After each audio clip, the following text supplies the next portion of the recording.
5 நிமிஷம் தான் பேசணும், 10 நிமிஷம் தான் பேசணும். நான் பேசுறதே 3 நிமிஷம் தான். அதுலயும் அது பேசக்கூடாது, இதை பேசக்கூடாதுன்னு சொன்னா அப்புறம் தான் எதை தான் பேசுறது? இப்போ நம்ம மக்களை சந்திக்கிறதுக்கு, நம்ம சொந்தங்களை சந்திக்கிறதுக்கு எத்தனை கட்டுப்பாடுங்க. அந்த இடத்துல பர்மிஷன் இல்ல, இந்த இடத்துல பர்மிஷன் இல்ல. ஆனா அதுக்கான காரணங்கள்லாம் நீங்க கேட்டீங்கன்னா சொத்தையான காரணமா இருக்கும். அங்க பேசக்கூடாது, இங்க பேசக்கூடாது, 5 நிமிஷம் தான் பேசணும், 10 நிமிஷம் தான் பேசணும். நான் பேசுறதே 3 நிமிஷம் தான். அதுலயும் அது பேசக்கூடாது, இதை பேசக்கூடாதுன்னு சொன்னா அப்புறம் தான் எதை தான் பேசுறது?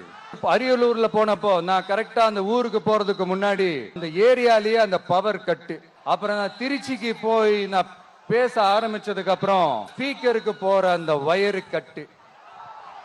இல்ல நான் தெரியாம தான் கேக்குறேன் சிஎம் சார், இப்ப ஒரு RSS தலைவர் இங்க வராருன்னு வச்சுக்கோங்க, இல்ல நம்ம பிரதமர் மோடிஜி அவர்களோ இல்ல உள்துறை அமைச்சரோ இங்க வராருன்னு வச்சுக்கோங்க, இந்த மாதிரி கண்டிஷன்ஸ் எல்லாம் போடுவீங்க? இந்த மாதிரி பவர் கட் பண்ணுவீங்க? இந்த மாதிரி வயர் கட் பண்ணுவீங்க? கொஞ்சம் கட் பண்ணி தான் பாருங்களேன். முடியாதுல, பேஸ்மெண்ட் அதிரும்ல. நீங்க தான் மறைமுக உறவுக்காரர்களாச்சே. இதாவது பரவாயில்லைங்க.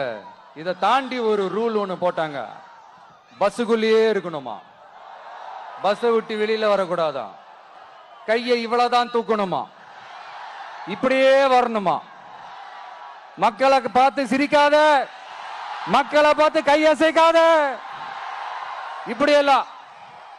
ஐயோ ஐயோ, நானும் என்னவோ ஏதோ நினைச்சேங்க. செம்ம காமெடியா இருக்குங்க. I am just enjoying like anything.